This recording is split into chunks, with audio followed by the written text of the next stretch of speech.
Nas estrelas vejo a sua mão, e no vento ouço a sua voz. Deus domina sobre terra e mar, o que Ele é pra mim.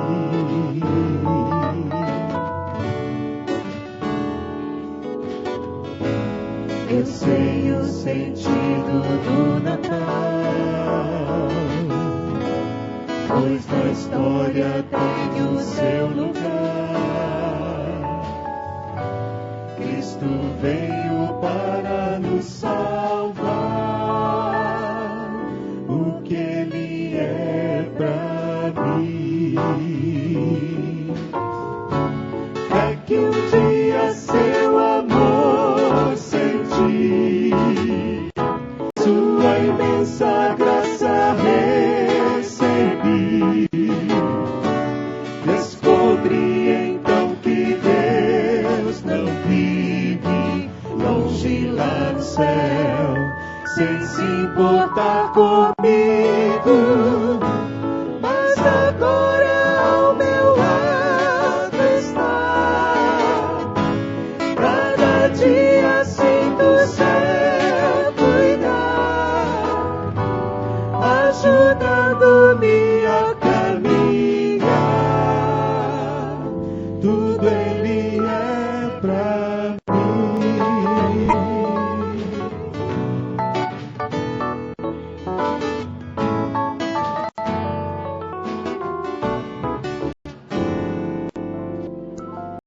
Bom dia, querida igreja. Bom dia. Seja muito bem-vindo à casa do Senhor nesta manhã. Esta canção faz uma pergunta muito importante. O que é Jesus para mim? O que é Jesus para você? Você sabe o verdadeiro sentido do Natal? Você tem isso muito bem sedimentado no seu coração? O que representa o Natal para os cristãos? Quem é Jesus para nós?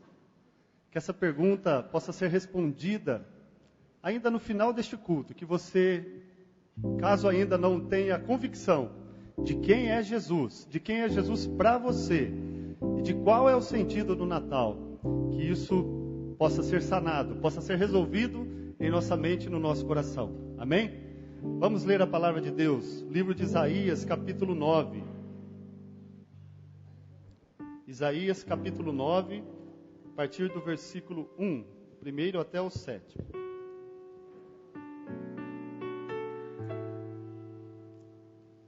Isaías 9, de 1 a 7. Vamos ler a palavra de Deus. Você pode acompanhar aqui pela projeção. Contudo, não haverá mais escuridão para os que estavam aflitos. No passado, ele humilhou a terra de Zebulon e de Naftali. Mas no futuro honrará a Galiléia dos gentios, o caminho do mar, junto ao Jordão. O povo que caminhava em trevas viu uma grande luz. Sobre os que viviam na terra da sombra da morte, raiou uma luz. Fizeste crescer a nação e aumentaste a sua alegria. Eles se alegram diante de ti, como os que se regozijam na colheita, como os que exultam quando dividem os bens tomados na batalha. Pois tu destruíste o jugo que os oprimia, a canga que estava sobre os seus ombros, e a vara de castigo do seu opressor, como no dia da derrota de Midian. Pois toda bota de guerreiro usada em combate, e toda veste revolvida em sangue serão queimadas, como lenha no fogo. Porque um menino nos nasceu, um filho nos foi dado, e o governo está sobre os seus ombros. Ele será chamado Maravilhoso Conselheiro, Deus Poderoso, Pai Eterno, Príncipe da Paz. Ele estenderá o seu domínio e haverá paz sem fim sobre o trono de Davi e sobre o seu reino, estabelecido e mantido com justiça e retidão, desde agora e para sempre. O zelo do Senhor dos Exércitos fará isso. Queridos, se olharmos para o momento em que nós vivemos em nossa nação, momento em que nós vivemos em todo o mundo não é muito diferente do momento em que Isaías vivia quando ele escreveu esta porção. Momentos de aflição, momentos de incerteza, momentos de trevas, momentos onde as pessoas não sabem bem se vão ter o que comer, pela situação difícil que estão vivendo. Momentos de angústia, momentos de opressão lá no Oriente, quando nós vemos pessoas tentando sair do seu lugar, sair da sua terra, atravessar oceanos para tentar viver e acabam morrendo no próprio oceano, no próprio mar. Pessoas que talvez perderam totalmente o sentido da existência, perderam totalmente o sentido de vida, porque não tem mais vida. O que há é somente opressão, o que há é somente trevas. Este era o momento, este era o contexto também do povo de Deus quando Isaías escreveu esta palavra. Povo que não tinha esperança, povo que vivia angustiado em trevas. Talvez neste grupo de pessoas que estamos aqui possa não ser a realidade desse texto, mas imagine vocês viver nessas condições. Mas de repente Isaías diz que haveria a possibilidade de enxergar a luz em meio às trevas. E hoje nós usamos o termo, eu vi a luz no fim do túnel, eu posso enxergar ou eu não estou vendo a luz no fim do túnel. Isaías diz que a luz resplandeceria para aqueles que viviam em trevas, para os aflitos, para os afligidos, a luz viria. E esta luz viria na forma de um homem, na forma de uma pessoa. E isso de fato aconteceu. E quando Isaías diz que um menino vos nasceu, ele mostra que o Salvador seria homem, nascido de mulher. Mas Isaías mostra também que ele não seria apenas homem, mas o seu nome seria Deus forte, Pai da eternidade, Príncipe da paz. Ao mesmo tempo que Isaías diz que o nosso Salvador, que aquele que viria para tirar todas as trevas, era um homem nascido de mulher, ele diz que teria poder, que seria Deus, e por isso ele poderia nos livrar das trevas. Você sabe qual é o sentido do Natal? Você consegue responder o que significa o Natal? Você consegue responder quem é Jesus para você? Se você vive, ainda que não seja em trevas, ou se você não vive em situação de falta de esperança, fisicamente, materialmente, mas você vive numa angústia espiritual porque não tem sentido a sua vida. O pecado escureceu tudo. Então quero dizer que Jesus nasceu, a luz veio ao mundo. E a luz, quando chega, as trevas se vão. E essa luz pode nascer hoje no teu coração, na tua vida. Simplesmente você precisa crer que Jesus, o Filho de Deus, o Filho prometido, ele veio num dia de festa, num dia de alegria, no Natal. Então é isso que nós cantamos, é isso que nós comemoramos, é isso que é o Natal. A vinda da luz, a vinda do Salvador, a vinda do homem Deus, que morreu numa cruz por cada um de nós. Então este é o convite nesta manhã. Vinde fiéis, triunfantes, alegres, venham louvar, venham exaltar a esse Deus, a esse Jesus que nasceu como homem e que morreu por sua vida. Vamos colocar em pé e vamos cantar este hino. Vinde fiéis, triunfantes, alegres.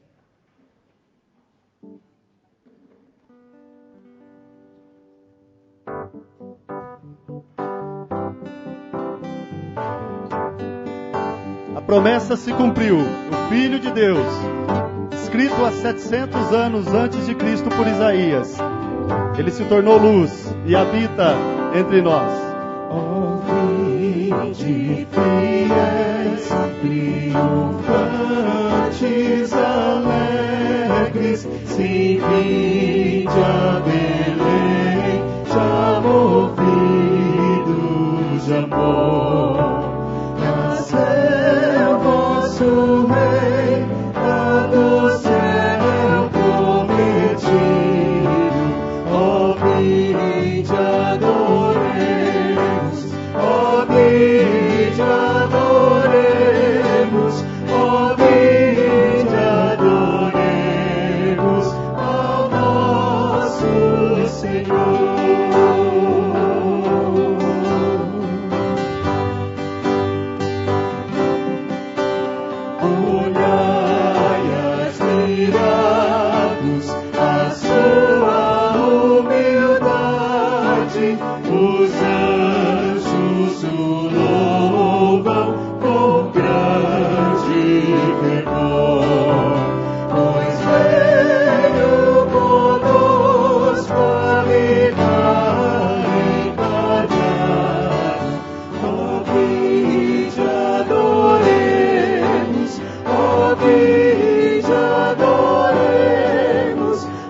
Ele veio dos altos céus, baixando a terra. Tu mostras alturas, celeste baixando, em forma de servo, se fez por amor.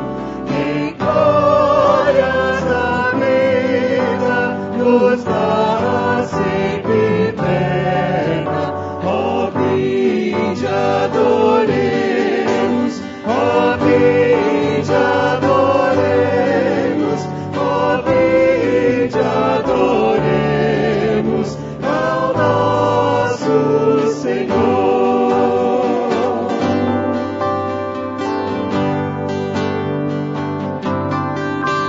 No céu se adorai-o, vós anjos em coro, e todos na terra lhe rendam louvor. A Deus honra e glória, contentes rendamos.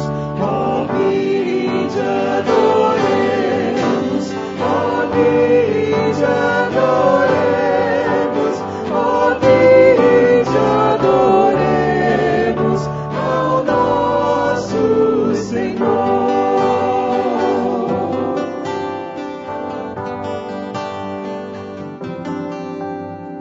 Deus, nós te agradecemos, Pai, porque nós cremos em Jesus Cristo.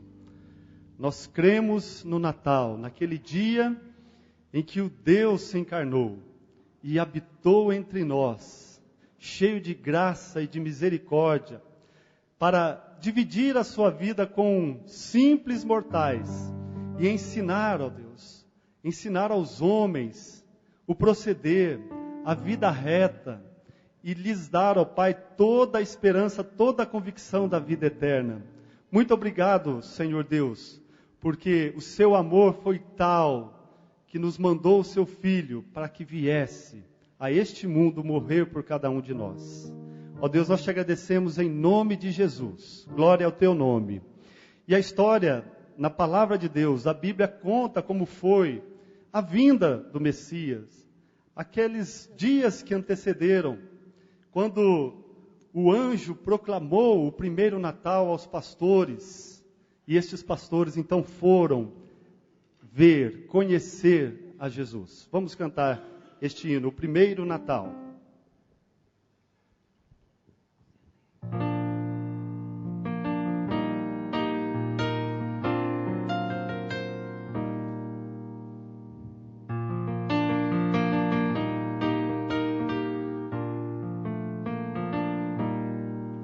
Eis um anjo proclamou o primeiro Natal aos pobres pastores ao pé de Belém, lá nos campos aguardar os rebanhos do mal, numa noite tão fria e escura também.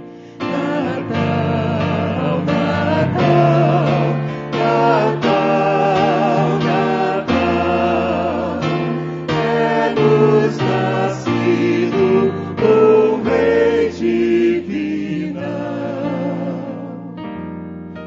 Tendo visto a clara luz dessa estrela sem par, do Oriente alguns magos a foram seguir,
sincero fervor, a louvores ao nosso sublime Senhor. Aos céus esse povo baixou e morrendo nas nossas almas salvou.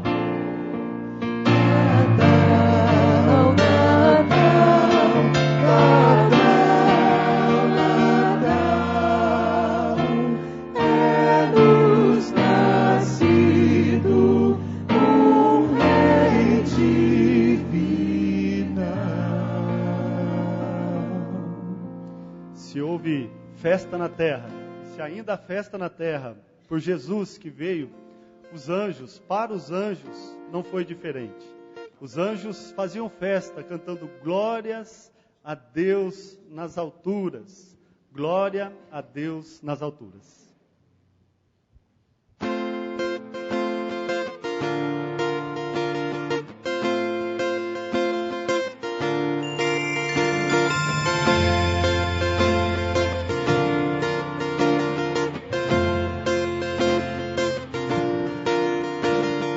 Surgem anjos proclamando, faz a terra ter louvor, com seus hinos ecoando, nas montanhas ao redor.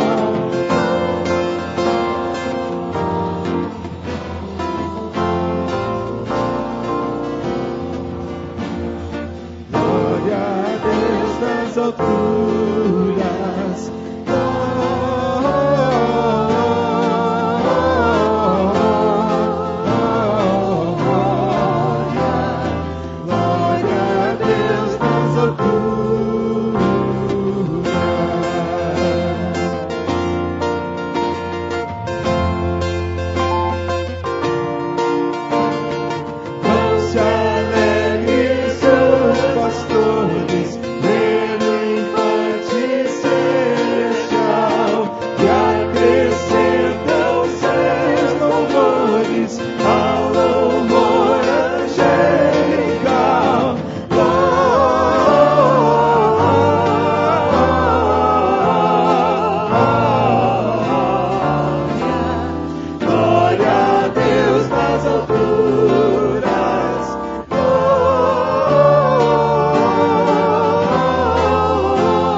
Povo de Deus, celebra o nosso Deus, a Jesus, o nosso Salvador.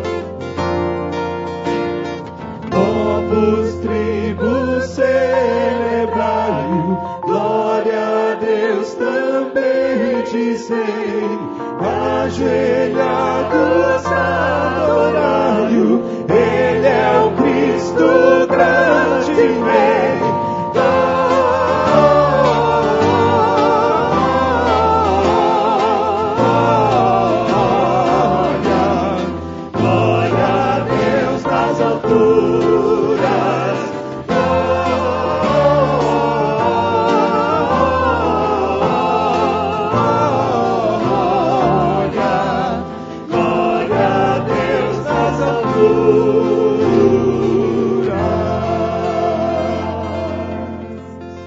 Que rei maravilhoso, um rei que teve um berço rude, para nascer, mas é o Deus que é louvado e exaltado.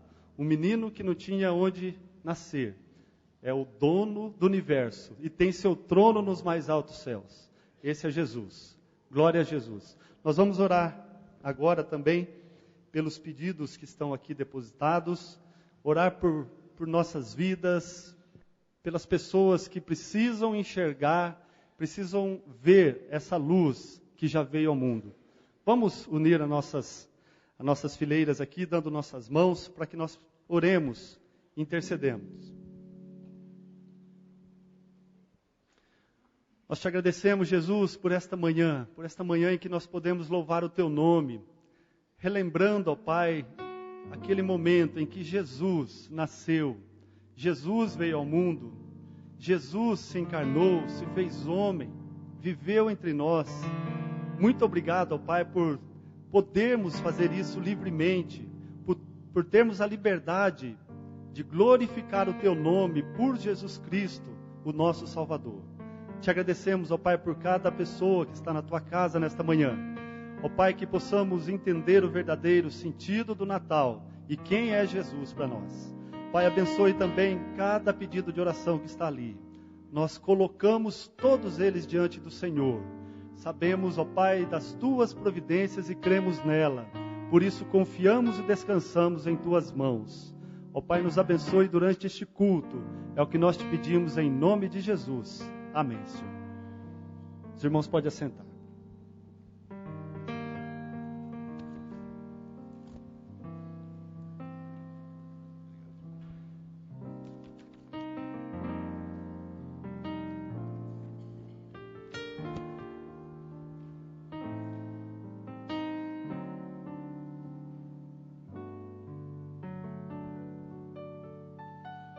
Bom dia, meus irmãos.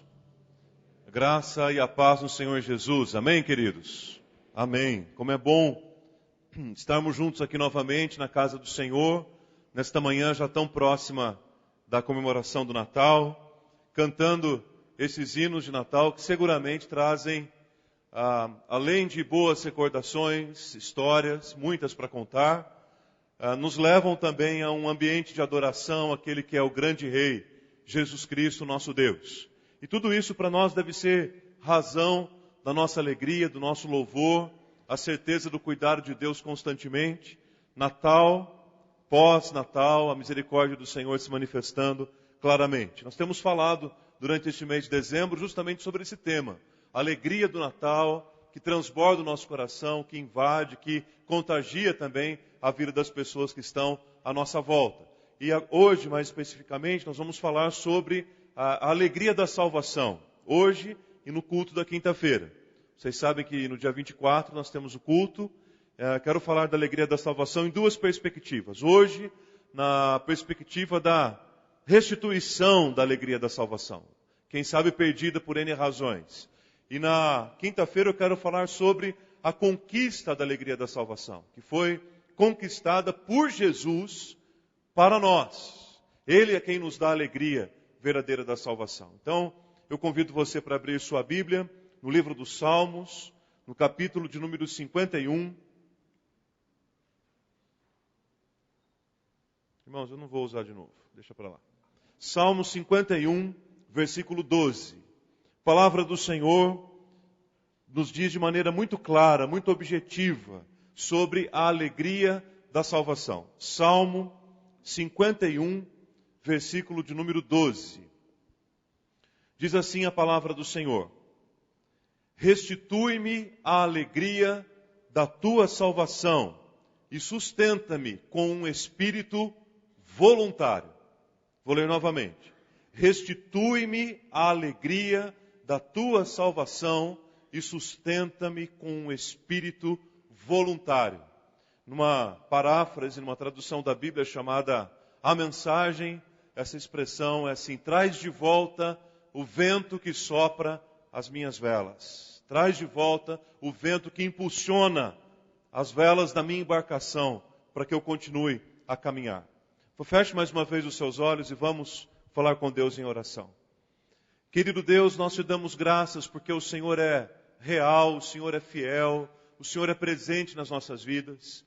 Te agradecemos, ó Deus querido, porque não há nada melhor, ó Deus, nada melhor do que pertencermos ao Senhor, do que sermos teu povo. Muito obrigado, Deus querido, porque Jesus nasceu. Jesus é a razão do Natal. Jesus é a alegria do Natal. Mas, ó Deus, Jesus é também a alegria da nossa vida.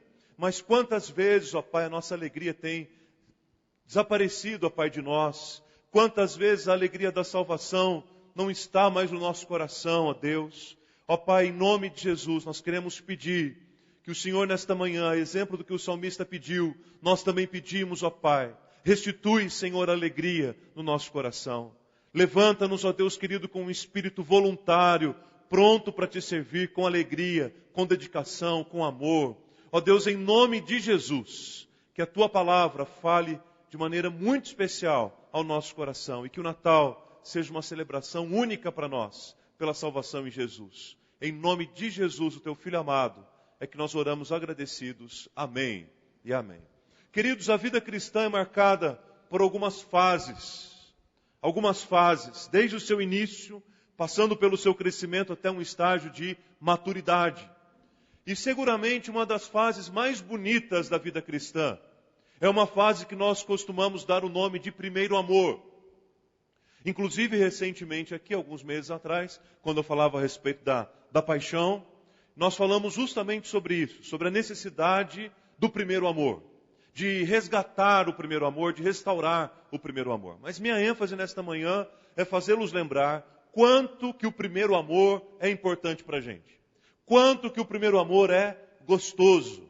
Quanto que o primeiro amor é prazeroso. Quanta alegria que há no nosso coração, que transborda nessa fase que nós chamamos de primeiro amor. É muito provável que os momentos mais intensos de oração que tivemos foram os momentos que nós passamos justamente na fase do primeiro amor. É muito provável que o nosso tempo de maior apego à palavra de Deus seguramente tenha sido no tempo do primeiro amor. É muito provável que a fase da nossa vida em que nós mais levamos pessoas a Cristo foi na fase do primeiro amor. É praticamente certo que também na fase do primeiro amor nós sentimos aquela alegria e aquele entusiasmo tão grande pela igreja, pela salvação, pela comunhão do corpo de Cristo e assim por diante. Quantas e quantas experiências boas nós teríamos para compartilhar a respeito daquela fase que nós chamamos de primeiro amor. No entanto, é preciso levar em consideração que esta alegria da salvação, que é a principal característica do primeiro amor, é o principal sentimento do primeiro amor, é preciso levar em consideração que por N motivos, a alegria da salvação pode nos deixar. A alegria da salvação pode ir embora. A alegria da salvação pode ser roubada por uma série de razões, por uma série de circunstâncias, por uma série de pessoas. E a impressão que nós temos é que, ao longo dos anos, com o passar do tempo, parece que nós não temos mais aquela mesma alegria. E a sensação da alegria da salvação parece que nos deixou, que nos abandonou. Eu diria que isso é possível porque o próprio salmista, aqui no Salmo 51, ele faz esse pedido ao Senhor. Senhor, traz de volta a alegria da salvação. Traz de volta aquele sentimento tão precioso que se encontra com maior ênfase no primeiro amor. E quando eu penso a respeito disso, queridos, à luz da minha vida, do meu ministério, das pessoas a quem Deus tem me confiado, eu começo a pensar quantas e quantas pessoas ao longo dos anos eu tenho visto nascendo na fé, crescendo e se desenvolvendo na fé, com muito entusiasmo, com muita alegria, mas que com o passar do tempo a impressão que nos dá é que aquela alegria da salvação, por alguma razão, desapareceu, ou por algumas razões. E aí eu me lembro mais precisamente de 2 exemplos, com os quais eu lidei assim, com muita intensidade, em algum momento do meu ministério. O primeiro deles foi nos primeiros anos do meu ministério, quando nós estávamos num acampamento. Era no período do carnaval, nós estávamos ali acampados numa escola rural, 100 e tantos jovens reunidos ali. E houve uma noite em que nós tivemos o culto de evangelismo, o culto de proclamação do evangelho. Naquela noite nós fizemos um apelo Alguns jovens que estavam ali levantaram as suas mãos, entregando a sua vida a Cristo. No entanto, havia um jovem em especial, a quem nós estávamos de olho, orando por ele, orando pela namorada dele, orando pelo propósito que Deus tinha para a vida dele. No entanto, aquele moço não entregou a vida a Cristo naquele momento. Passou aquele dia. Claro que nós gostaríamos muito que ele tivesse recebido a Cristo como seu Salvador naquela noite, mas ok, passou no outro dia, teve toda a programação do acampamento. No final da mensagem da noite, do outro dia, nós terminamos a mensagem. Eu pedi para que os jovens fechassem os seus olhos, abaixassem a cabeça, que eu queria orar com eles. Mas eu não faria apelo, eu não pediria para ninguém levantar a mão, eu não chamaria ninguém à frente novamente. Nós já tínhamos feito isso no dia anterior. E enquanto a maioria deles estava de olhos fechados, de cabeça baixa, aquele moço do lado da namorada ficou o tempo todo me olhando. Era um olhar quase que intimidador. Era um olhar quase que estava me encurralando. E passou o tempo todo em que eu falava me olhando. E no final da minha fala, daquele convite para que os jovens se dedicassem, entregassem a vida a Jesus, no final, sem eu ter pedido, sem eu ter falado nada, aquele moço simplesmente levantou a mão. Com 24 horas de atraso. O dia de levantar a mão era o dia anterior. Aquele moço levantou a mão no meio da oração. Só eu vi, mais as pessoas da liderança que estavam por ali, e ele ficou com a mão levantada. Eu achei que ele quisesse falar alguma coisa. E eu olhei para ele, fiz um sinal do tipo, e ele disse assim: eu quero Jesus Cristo na minha vida e no meu coração. Flávio, já foi, a noite foi ontem, agora. Não aproveitou, já foi. O trem das boas novas que conduz à salvação já passou, agora já era. E foi um momento de muita alegria, muita emoção. Nós o acolhemos. Aí eu chamei especificamente para orar. Oramos com ele, por ele, o abraçamos e o acolhemos. E aquele moço veio numa dinâmica de crescimento espiritual, numa sede, começou a levar amigos para a igreja. Ele tinha um namoro de quase 5 anos, estava prestes a ficar noivo para se casar. Mas a sua namorada não assumiu um compromisso com Cristo da maneira como ele assumiu. Ele não teve dúvidas. Ele terminou o seu namoro, rompeu com o seu noivado e disse: pastor, eu confio que Deus vai preparar e que Deus vai me dar uma família e eu abro mão porque a minha namorada não quer seguir a Cristo. Ela quer continuar o mesmo namoro que a gente tinha antes. Ela quer continuar a mesma vida que a gente tinha antes. Ela quer viver na mesma mentalidade que a gente vivia antes. E eu não consigo mais. Então eu abro mão para seguir a Cristo.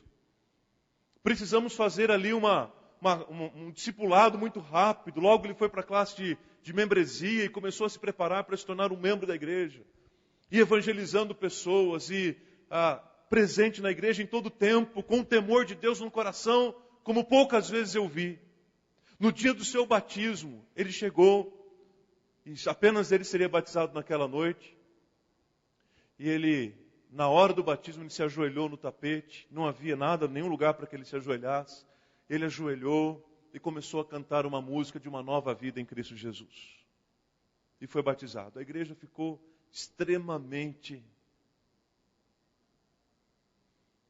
Mas o tempo foi passando. E aquele moço foi, por algumas razões, perdendo aquele entusiasmo. Perdendo aquela euforia, até eu diria. Perdendo aquela alegria. Aquilo que o motivava por servir a Deus, por andar perto do Senhor, por estar ao lado dele, por anunciar o Evangelho, foi se perdendo com o passar do tempo. E por mais que nós estivéssemos ao lado dele, por mais que nós estudássemos com ele, por mais que nós continuássemos incentivando a seguir a Cristo, ele foi desanimando, se abatendo, se enfraquecendo, perdendo a alegria naquilo que ele fazia. Hoje, dezembro de 2015, é um irmão que com a sua esposa e suas filhinhas, que foram batizadas também, eles estão totalmente fora do convívio da igreja. E tratam a igreja até assim com um tom de sarcasmo. Até com um tom de ironia. Eles definitivamente perderam a alegria da salvação. Definitivamente. trocando poucas palavras com eles, isso fica visível. Houve um segundo momento, já há alguns anos aí, depois do início do meu ministério, em que havia uma jovem senhora aqui à igreja com 2 crianças.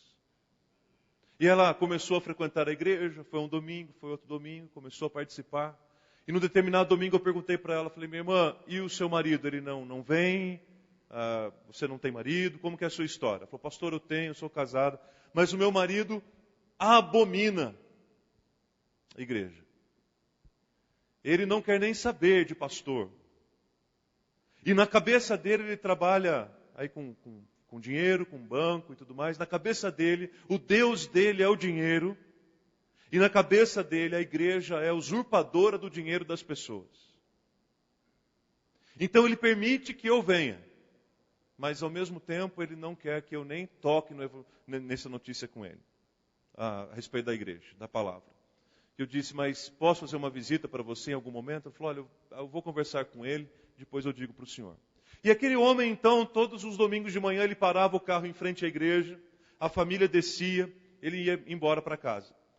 Depois, mais ou menos no horário do final, ele voltava, estava lá o carro parado do outro lado da calçada, esperando novamente a esposa mais do que depressa, cumprimentava um ou outro e saía, já entrava no carro e ia embora novamente.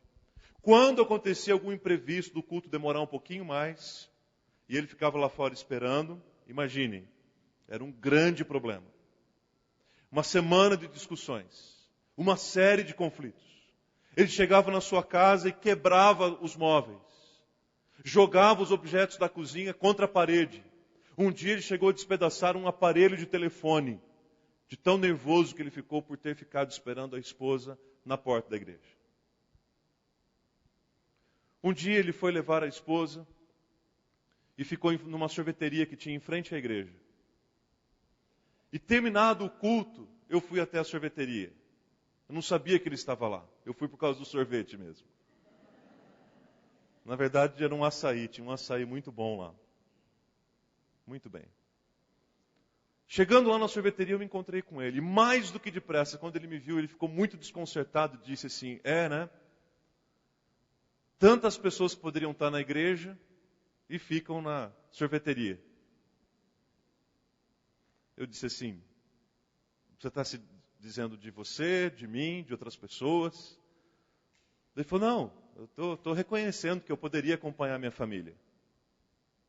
Eu disse, então por que você não acompanha? Eu vou pensar, não falou nada para mim do que ele pensava, foi muito gentil, mas eu percebi que logo ele também me descartou. No domingo seguinte ele apareceu lá, no culto. Entrou muito constrangido, não sabia muito bem onde colocar a mão. Ele tinha um terno, porque ele trabalhava no banco com o terno, ele foi de terno, porque na cabeça dele os homens iam de terno na igreja. Quando ele percebeu que ninguém estava de terno, ele ficou todo desconcertado, voltou para o carro, e daqui a pouco voltou de novo só com a camisa. Naquela noite, Deus havia colocado no meu coração uma mensagem sobre Esaú e Jacó, e aquele conflito entre os irmãos. E ele vinha justamente de um conflito muito intenso com o irmão. Pois foi justamente essa maneira que o Espírito Santo trabalhou poderosamente no coração dele aquela noite. E naquela noite mesmo ele entregou a vida dele a Jesus. E reconciliou-se com o irmão como consequência. Para de encurtar bem a história. Irmãos, foi difícil dar conta da sede que aquele homem tinha. De imediato, a primeira coisa que ele fez foi chegar em casa e jogar para o quintal e queimar o maço de cigarro. Ele era um fumante que dependia completamente desse vício, fumava demais, o dia todo. A primeira atitude que ele teve foi essa. E ele chegava no culto, ouvia a palavra, participava do louvor. Quando acabava o culto, ele tinha tantas perguntas para me fazer quanto o tempo da mensagem que eu tinha pregado no culto. Eu disse, nós precisamos sentar então e estudar a Bíblia com você. E eu marquei, toda terça-feira eu ia na casa dele. Marquei às 7 horas da noite para até umas 8 mais ou menos terminar. Queridos, não teve uma vez que eu saí da casa dele antes da meia-noite. O primeiro estudo que eu fui naquele programa de discipulado começava falando sobre a criação. Depois a segunda aula era sobre a queda. Aí a terceira aula era sobre Jesus. E a quarta aula era sobre a vida nova em Cristo. Já viu esse programa de discipulado? Normalmente é assim, né? A gente começa com a criação. Não deu certo. Comecei com a criação e já tive que ir para a volta de Jesus no mesmo estudo. Porque aquele homem não deixava a gente ir embora. Um homem com mais de 50 anos de idade, sentado na mesa, chorando copiosamente, porque ainda não tinha entendido até aquele momento a obra de Deus para a vida dele. A esposa chorando do outro lado da mesa, por ver o marido quebrantado. E eu e a Cris chorando do outro lado da mesa também, que tinha que ir embora. Foi uma sucessão de estudos, de investimento, até o momento que ele foi transferido por conta do trabalho dele. Foi morar numa outra cidade. E quando ele chegou na igreja que o recebeu, a igreja o recebeu, ele disse de onde estava vindo. Eu liguei e disse, olha, está indo aí um irmão da nossa igreja aqui, está começando, precisa de ajuda, precisa de alimento. Ele foi batizado e foi embora também. E infelizmente, por diversas razões também, ele não foi acolhido da maneira correta. E ele acabou se enfraquecendo, se esfriando, desanimando, desistindo, cansando.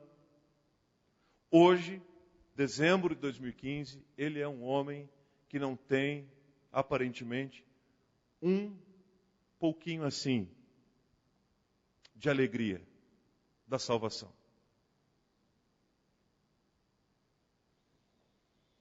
O que é que, na verdade, acontece na vida da gente que nos leva a viver tantas vezes esse propósito?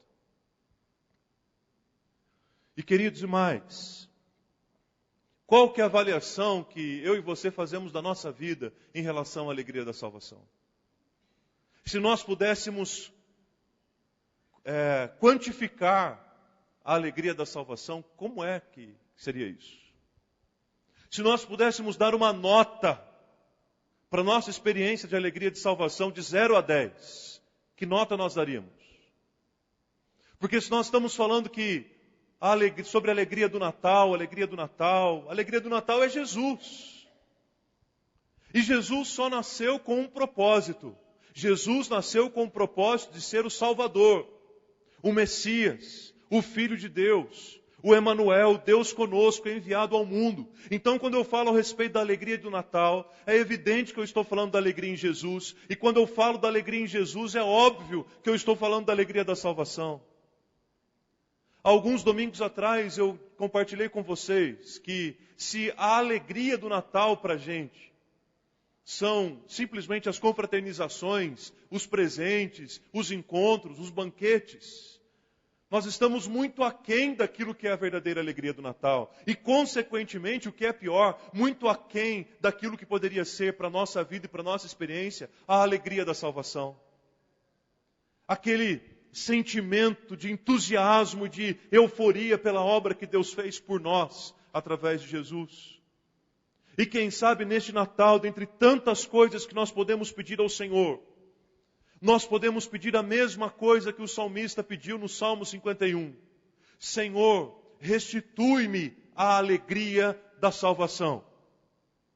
Senhor, se eu não conheço ainda o que é a alegria da salvação, então me dá.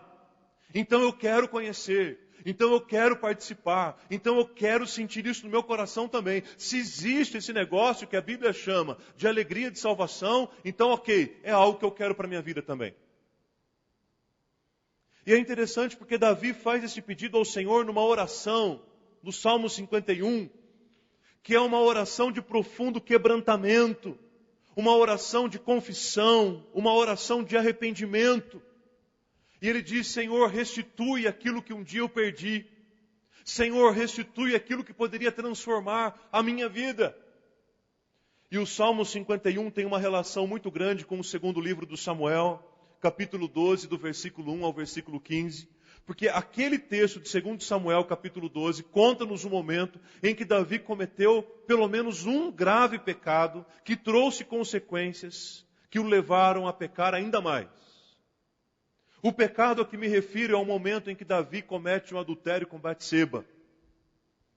Primeiro porque ele flertou com a concupiscência da carne e dos olhos. Quando ele ficou num lugar estratégico olhando Batseba ali se banhar. Ele brincou com o fogo. Ele cutucou o pecado com a vara curta. Consequentemente, Davi caiu em adultério. Davi cometeu pecado. E não satisfeito por isso, ele precisava resolver o problema que ele criou. Porque Batseba era uma mulher que tinha um marido, Urias. E tanto Davi quanto Batseba tinham, de acordo com a lei, a possibilidade de serem mortos pelo pecado que cometeram. Então Davi precisava de uma solução rápida para o problema que ele tinha.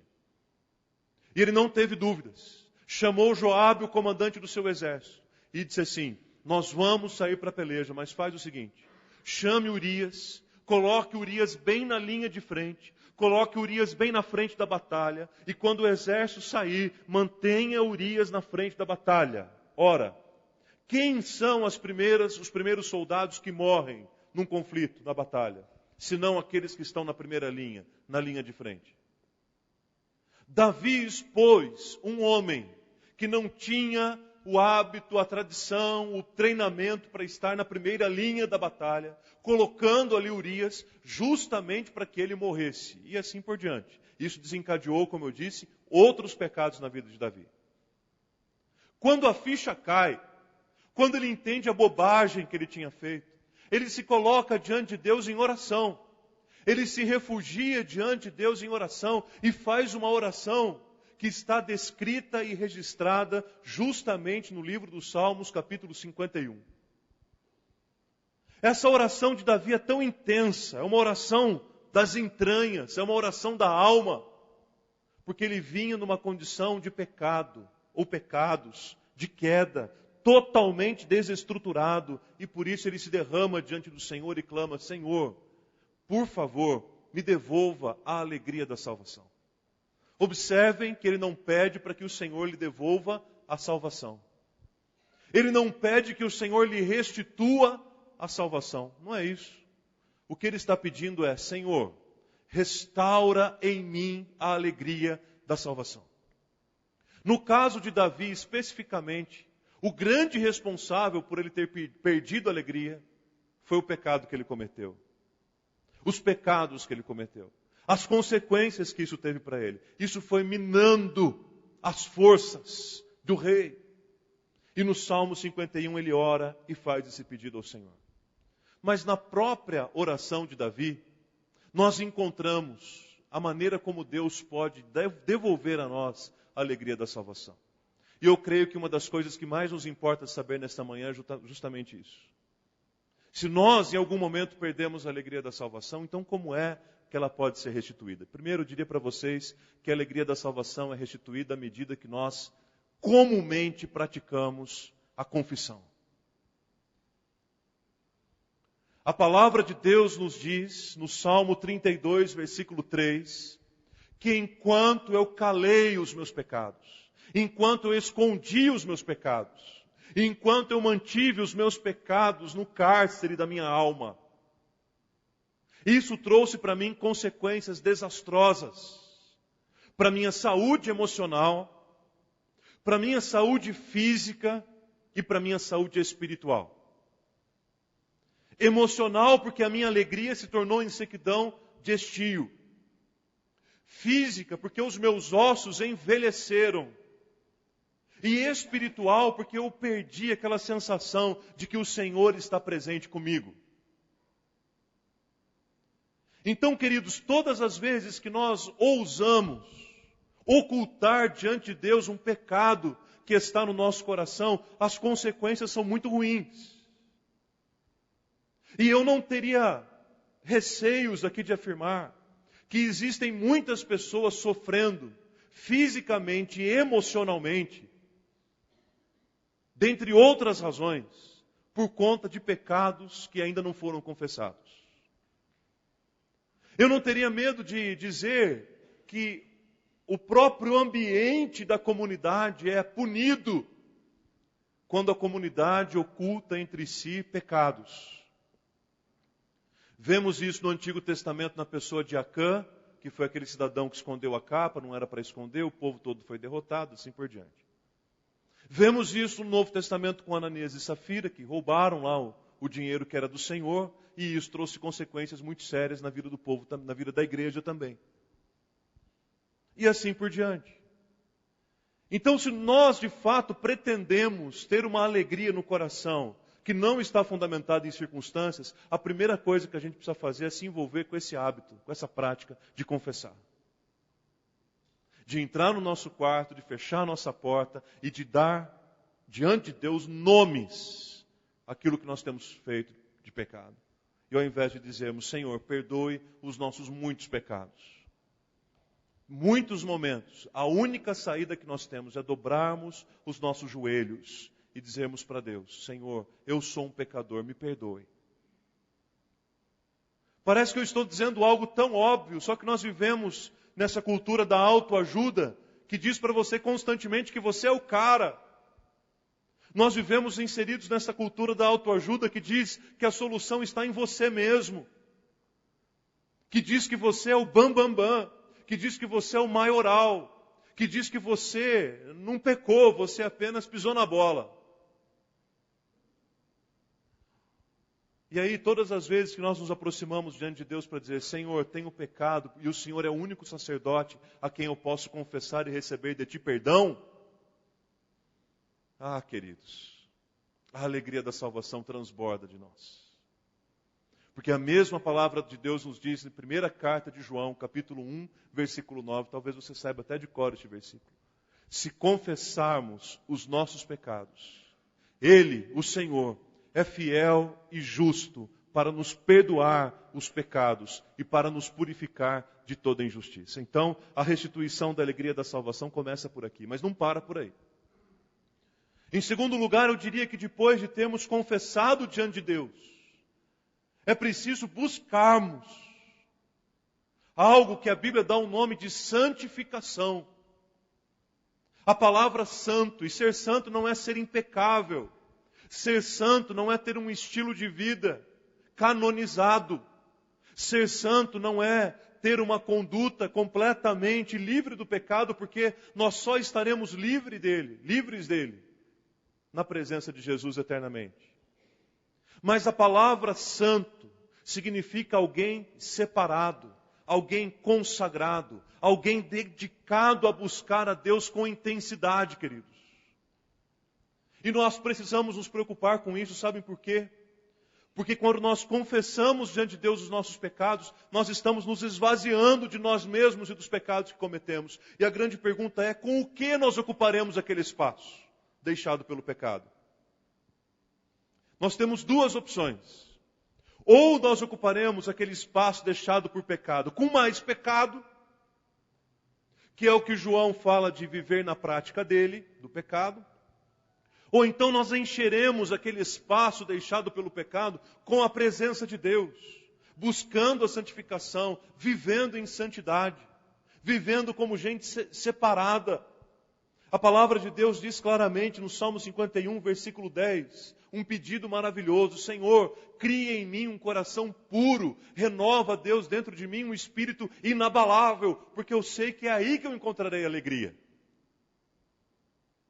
E esse caminho da santificação, queridos, é um caminho de crescimento constante e mútuo. É um caminho de crescimento inesgotável.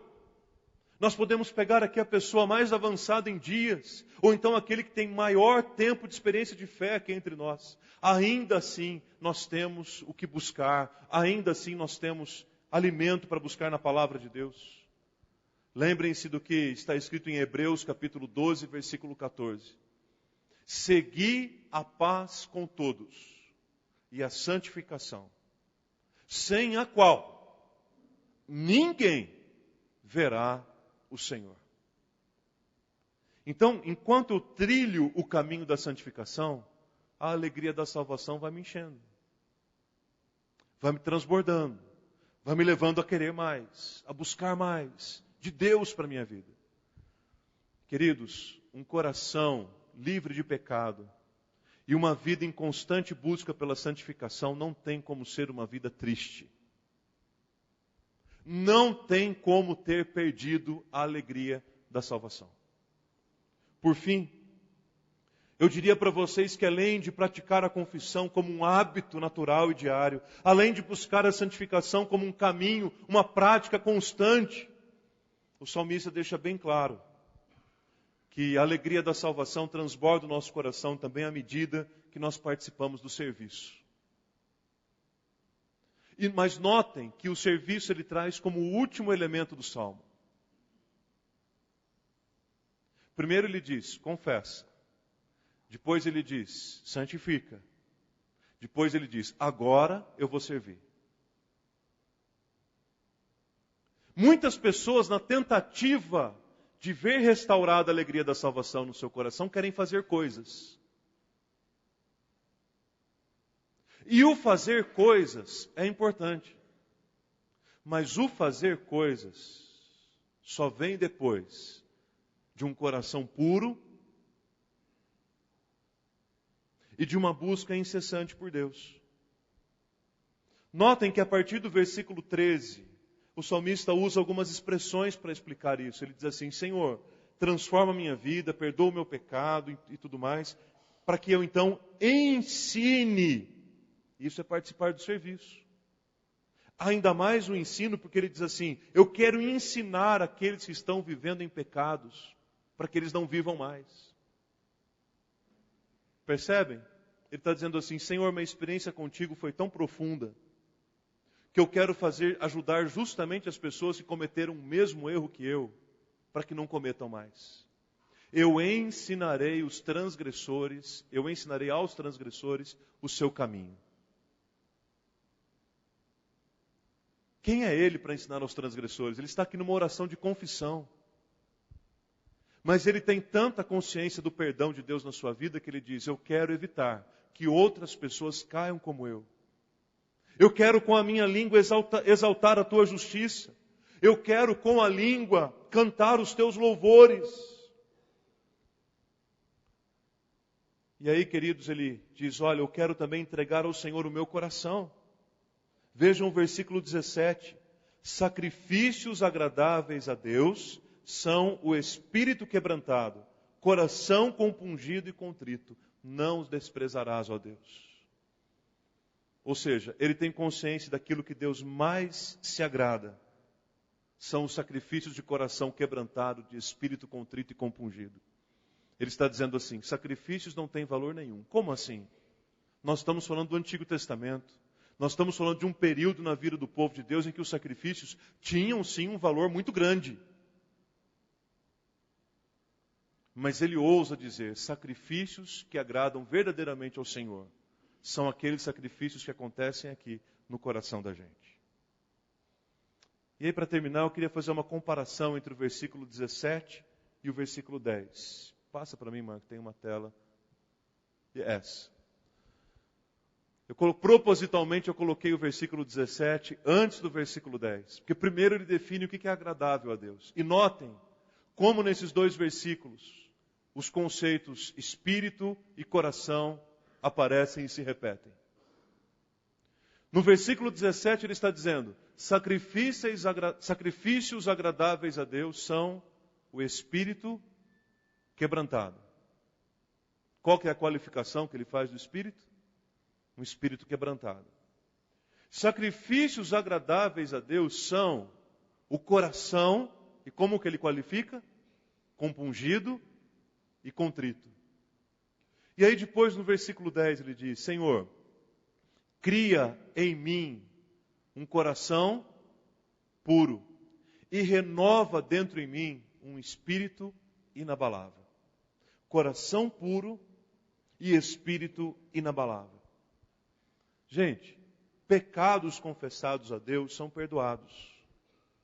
Por isso é que nós podemos participar do serviço, levando em consideração o que o apóstolo Paulo diz aos Coríntios na segunda carta, capítulo 5, versículo 17.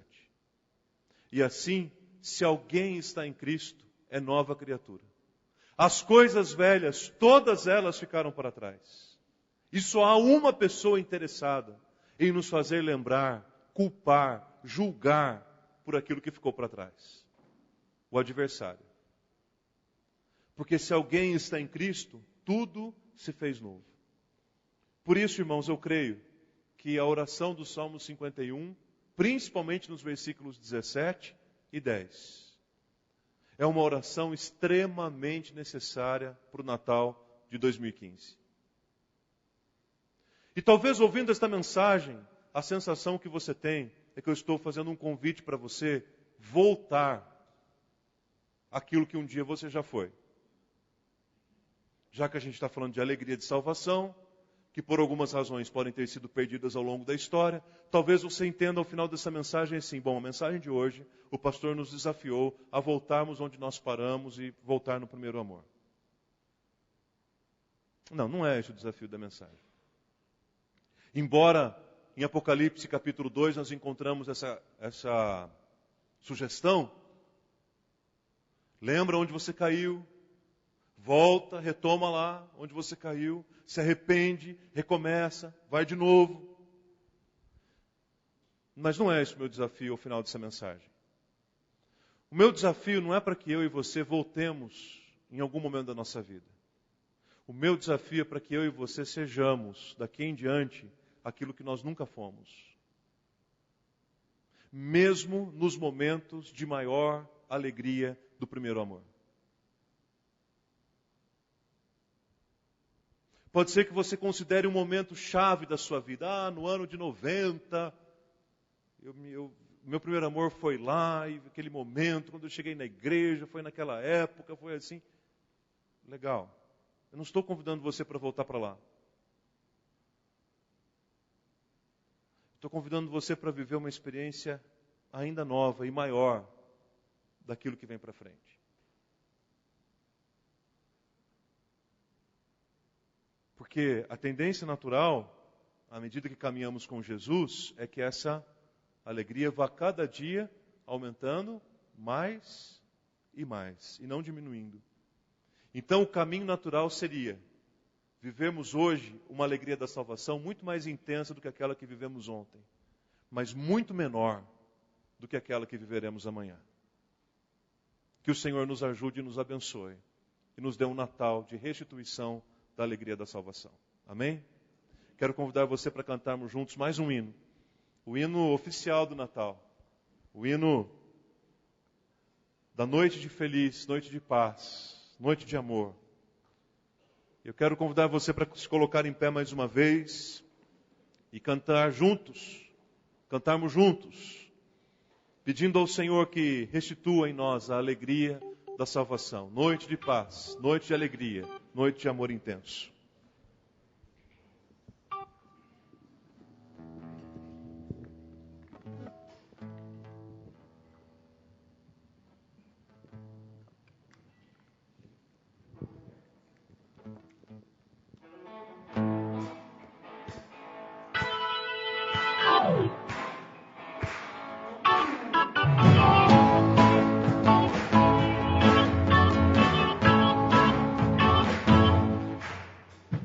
Noite de paz, noite de amor, tudo dorme em meu redor, entre os astros que espalhem a luz, proclamando o menino Jesus. Brilha a estrela da paz, brilha a estrela da paz.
mundo essa luz, sol de eterno fulgor, sol de eterno fulgor.